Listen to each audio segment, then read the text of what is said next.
Good morning. Well, closing the gap, such an important day to get an update. This is not new data, but we will hear some of the priorities of the federal government for the next coming months. What do you think are the most pressing issues for Aboriginal and Torres Strait Islander people in the country today? Well, we know that 5 of the 19 targets are not on track, and the Prime Minister flagged last week that we're going to see no real improvement in this Close the Gap report. In some areas, remember, Close the Gap is an aggregate of all of the data collected to give us a snapshot, that in some areas it has got much worse. And in those areas we've seen the cashless debit card taken away. We've seen alcohol restrictions lifted in the Northern Territory. We've seen people trying to deal with this terrible cost of living crisis.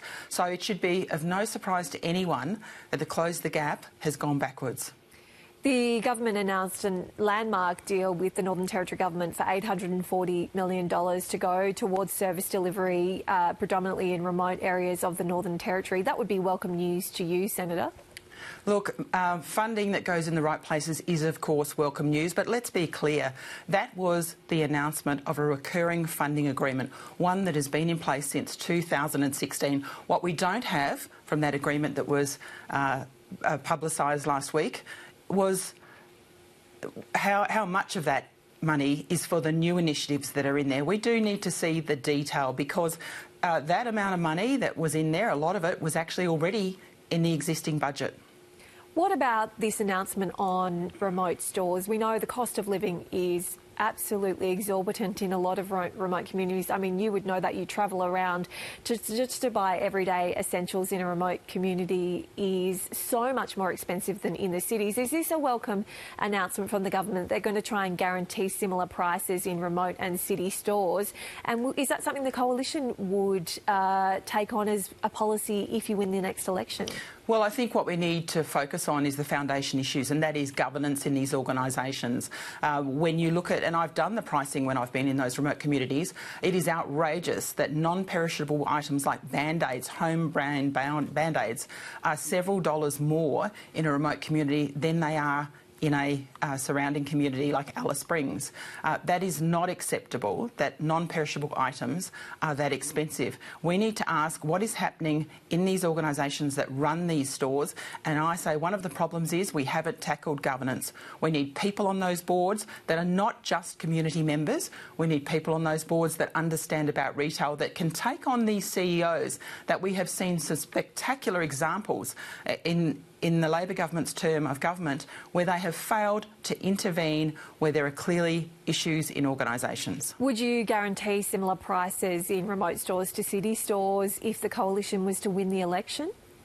Well, I'm not sure that I'm going to guarantee the same prices for every item, but I can tell you it is unacceptable when there is price parity for a 2-litre bottle of Coke, and yet for things like Band-Aids, sanitary items and antiseptic, the prices are exorbitantly different. That's what I would go after if I was in government. When will we hear the full suite of policies on Indigenous affairs from the Coalition?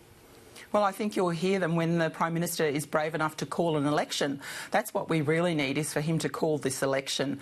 We see every single day examples of the failure within this term of government to address the critical issues of cost of living, of closing the gap, and I say bring it on.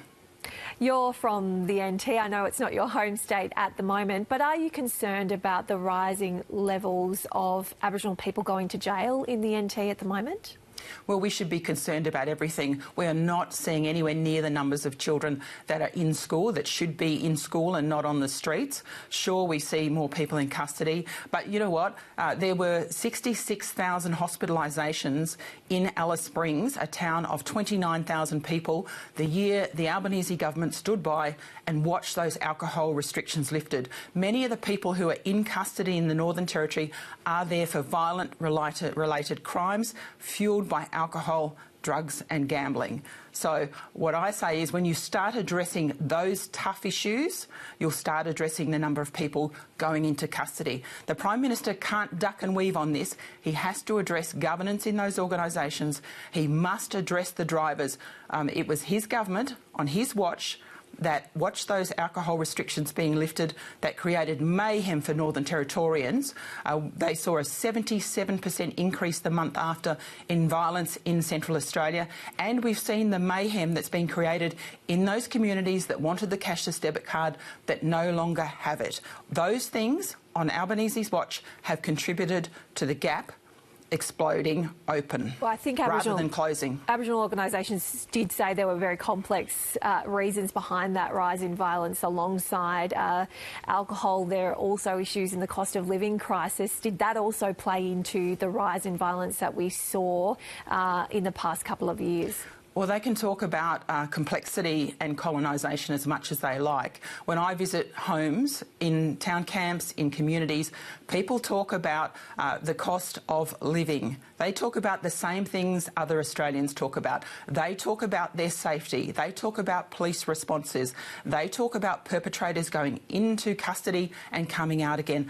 They're not that different. This is not more complex. We have to start treating Indigenous Australians exactly the same in terms of their expectations on us and our expectations on them. We don't hear enough talk about parental responsibility when we see the appalling rates of children who are not at school. We have to start talking about how we get parents to take kids to school and how schools better teach these children, not looking for people to blame, but lifting expectations on everyone who has something to contribute to a better outcome. Authorised by Karen Little, Liberal Party, Adelaide.